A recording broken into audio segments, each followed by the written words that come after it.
Es una institución única en el país, ya que tiene más de 101 años y es una estación de carácter provincial y la única además de carácter agroindustrial.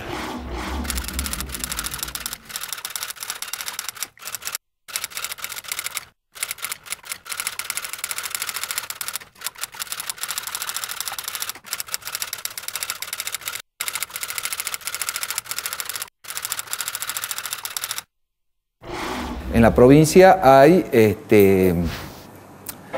más de 200.000 hectáreas cultivadas con caña de azúcar y que está en manos de distintos tipos de productores, desde los muy pequeños hasta las grandes extensiones. Y el gran desafío es aumentar la producción de azúcar por hectárea o de biomasa por hectárea, según se trate del objetivo agroalimentario o del agroindustrial en el sentido de la producción de bioetanol o de biocombustible.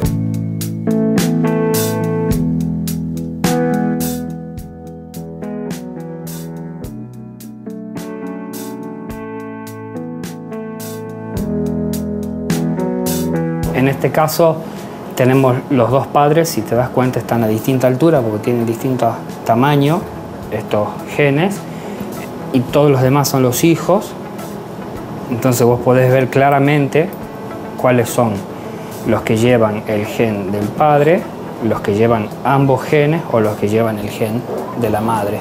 De esta manera podés saber si son híbridos o no y rastrear el gen en la población que vos estés estudiando y dirigir cruzas posteriormente para mejorar alguna característica en particular que te interese.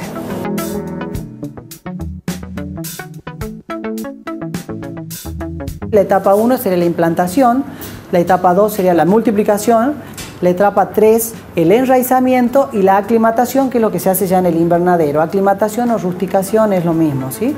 Estos invernáculos tienen alrededor de 1.200 metros cuadrados y se utilizan para criar anualmente una población de alrededor de 80.000 plantines individuales, se llaman plantines individuales, de caña de azúcar, porque cada uno de ellos es potencialmente una nueva variedad.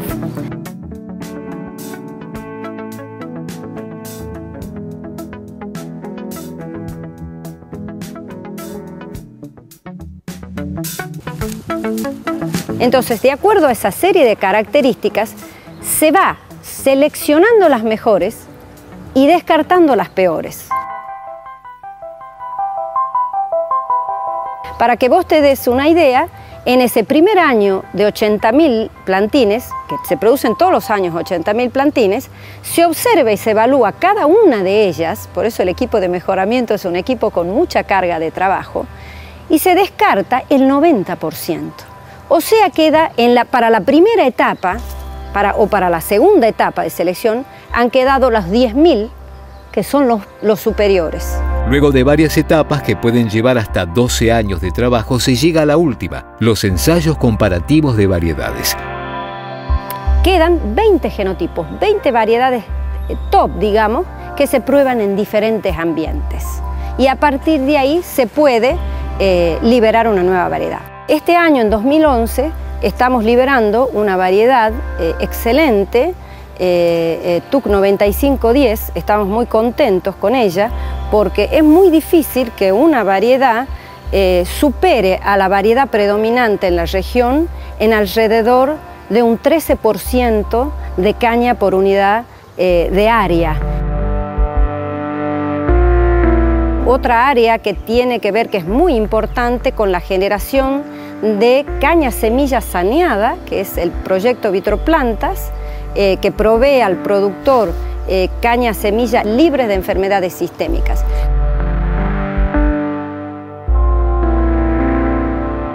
Entonces la estación va obteniendo con ciencia aplicada resultados específicos que son transferidos inmediatamente al sector agrícola o al sector industrial.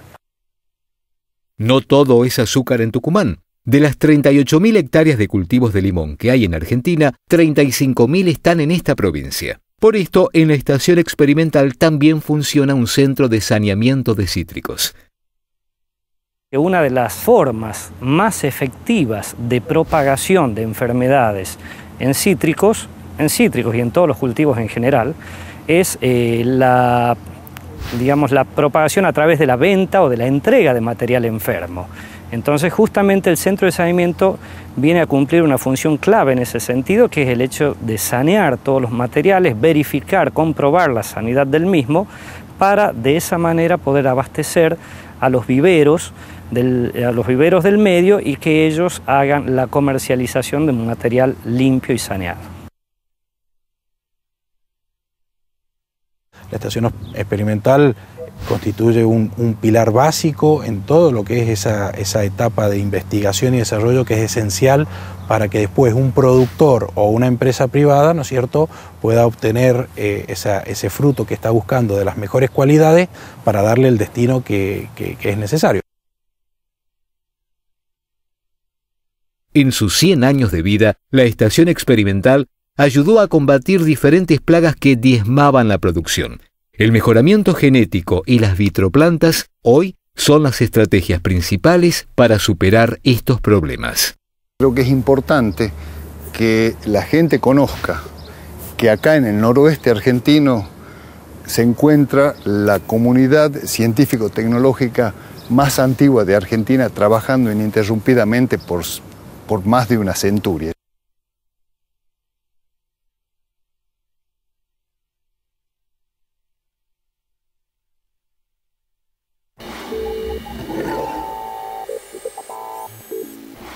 Vamos a hablar ahora con el ingeniero Santiago Sarandón.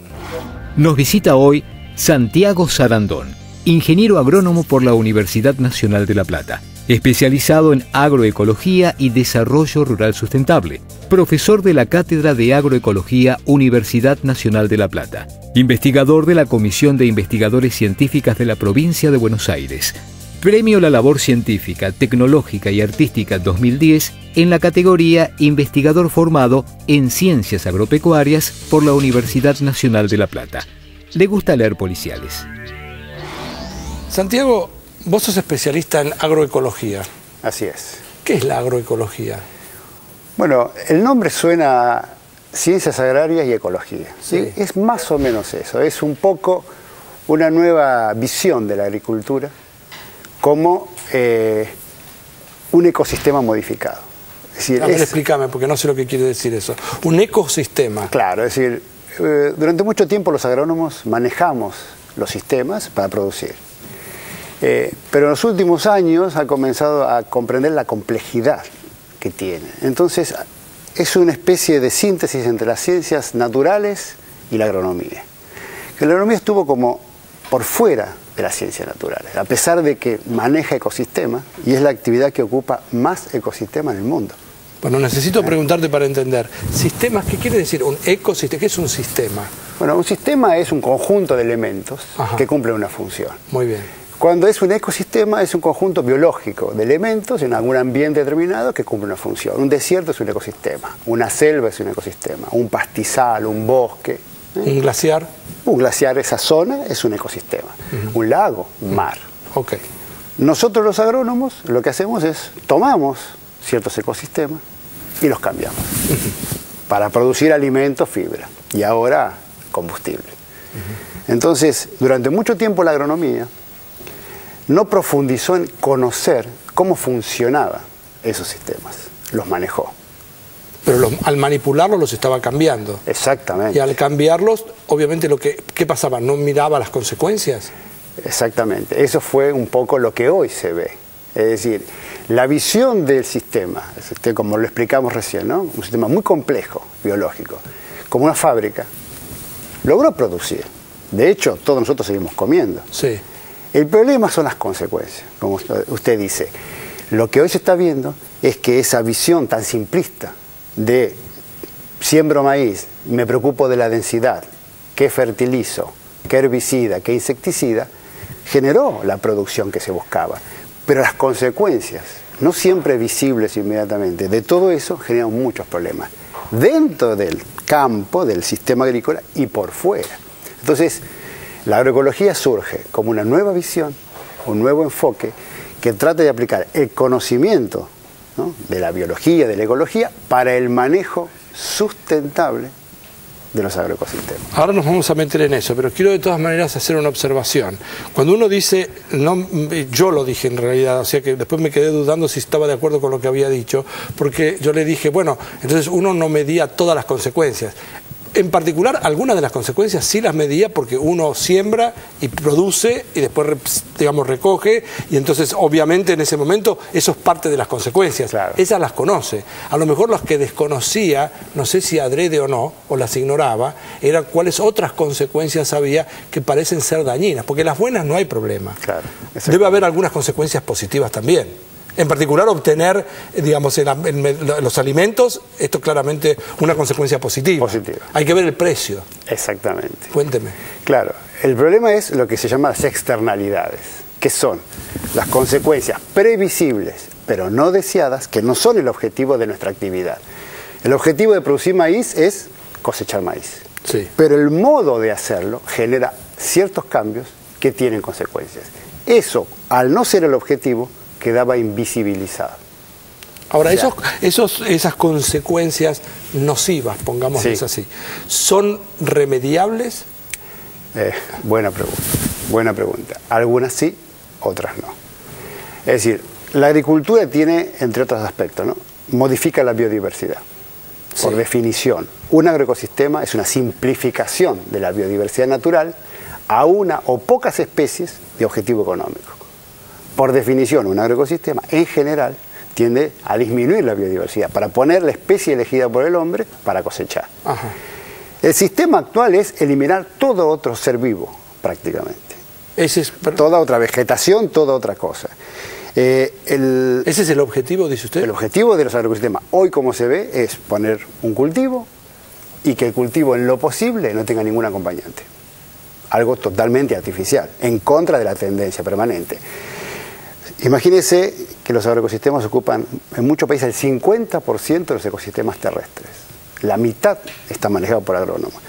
En general, cuando eso se ha simplificado enormemente, hay una pérdida de biodiversidad enorme. ¿Cómo afecta esa pérdida? Porque la pregunta sería, si yo la modifico a esa biodiversidad, la dejo de tener en una determinada zona. Así es. Entonces uno podría decir, bueno, ¿para qué la necesitaría? ¿Para qué necesito que siga? O sea, yo te lo planteo como un Lego desde afuera. Sí. ¿En qué me beneficia que haya biodiversidad, que es una circunstancia que yo pierdo si sigo sembrando de la forma en la que lo estoy haciendo? Bueno, la pregunta es, eso es una de las cosas que se está tratando de entender. ¿Cuál es el rol que tiene la biodiversidad? Lo que sí está claro es la preocupación de la humanidad por la pérdida de biodiversidad que determinó la firma del Convenio sobre Biodiversidad en el año 1993, de los cuales nuestro país firmó. Ese convenio manifiesta la preocupación por la biodiversidad, no solo desde el punto de vista de lo humano, lo que queremos que existan otras especies, sino por la utilidad que estas especies nos dan. Y define la biodiversidad como diversidad de especies, lo que todos entendemos, especies distintas, animales, plantas, la diversidad de genes, que es la composición de las especies, y la diversidad de ecosistemas. ¿Por qué está preocupada la humanidad y firma ese convenio? Porque considera que la biodiversidad es esencial para la vida del ser humano en el planeta y que está en peligro. Entonces, al estar en peligro, sugiere medidas a tomar. Y uno de los capítulos que aborda es el de la biodiversidad en los agroecosistemas. Y lo considera fundamental, tanto por el impacto que tiene sobre los ecosistemas como sobre los propios sistemas agrícolas. Muchas cosas, por ejemplo, un servicio que presta la biodiversidad es la polinización. El 30% de las cosechas del mundo dependen de la polinización. Bien. ¿Dónde están los polinizadores? En general no se siembra la semilla, el fertilizante y el polinizador. Uno espera que ese servicio ecológico sea provisto. Naturalmente. Naturalmente. Sí. Y de hecho muchas veces es así. Hoy hay gran preocupación porque se está perdiendo. Eso es una de las consecuencias de la pérdida de la biodiversidad. Bien. Y otras son... Pero eso sería resoluble. No necesariamente. No necesariamente porque la biodiversidad consiste en las especies y el ensamblaje correcto de las mismas. No solo basta tener las especies, sino armarlas. No solo basta tener la receta de la bebida cola, sino las proporciones adecuadas para poder replicarla. Y mucho de lo que está perdiendo es información y no se sabe los niveles de biodiversidad que se necesitan, no se sabe cuáles son los componentes clave de esa biodiversidad. Si usted tiene 50 especies y para hacer agricultura tiene que eliminar 30, ¿cuáles 20 son las que hay que dejar?